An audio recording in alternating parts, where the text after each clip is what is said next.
Jason, I'm sorry, I called you James, I apologize. Dr. Natalie Nicole, representing Role Model Academy of Arts. Charter affirms that professionalism is not discretionary conduct.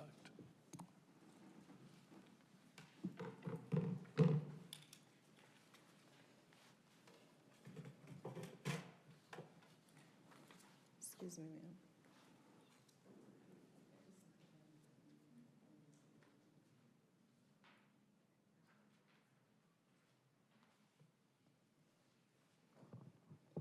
Good evening, and thank you for the opportunity, City Council and Mayor, to speak to you all this evening.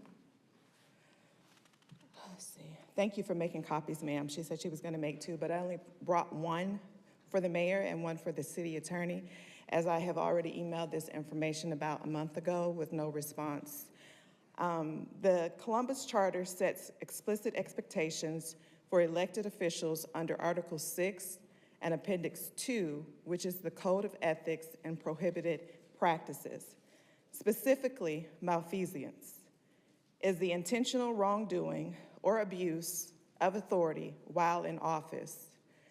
It includes acts where an elected official knowingly uses their position for improper purposes, for example, using city platform or resources to promote personal agendas, retaliate against clergy or citizens, or misusing confidential information for political advantage.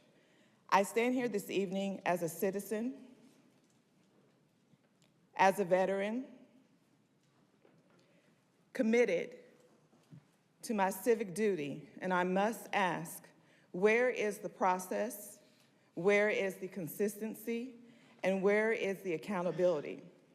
When an ethical concern arises, there should be a clear and established pathway, not selective outrage, not silence, and not public dismissal depending on who raises the concern. And the deeper issue is when no motion is brought forward to review or address an ethical breach, it is not because there is nothing to address, it is because too many are comfortable with how certain people are spoken to, depending on the community they represent. History teaches us when harmful words or actions target marginalized groups, the silence that follows often signals agreement or comfort. And those words are never just spoken to just that one person. They echo across every person who looks like them, shares their identity, or knows what it feels like to be dismissed.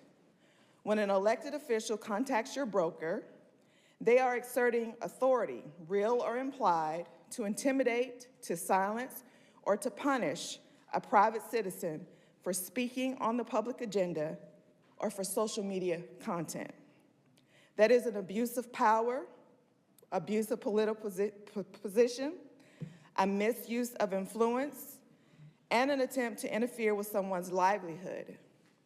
Public officials are prohibited from this type of behavior to retaliate against citizens for political speech. They cannot contact someone's employer to silence them, use their title to intimidate critics, weaponize their office to protect their reputation, or retaliate because they dislike commentary. This behavior is unethical and unprofessional. We deserve ethical standards, not silence when accountability becomes politically inconvenient. Citizens deserve structure that protects residents, not structures that protects relationships or political comfort. Other groups in this city have mobilized boldly until their concerns were taken seriously.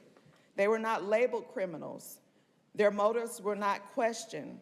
They exercised their rights and they unified their voices, producing real change and a major financial investment upwards of $3 million.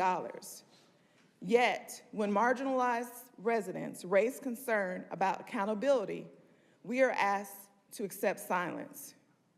Even though the solutions we request don't require funding or a budget amendment, they align with the best practices across our state.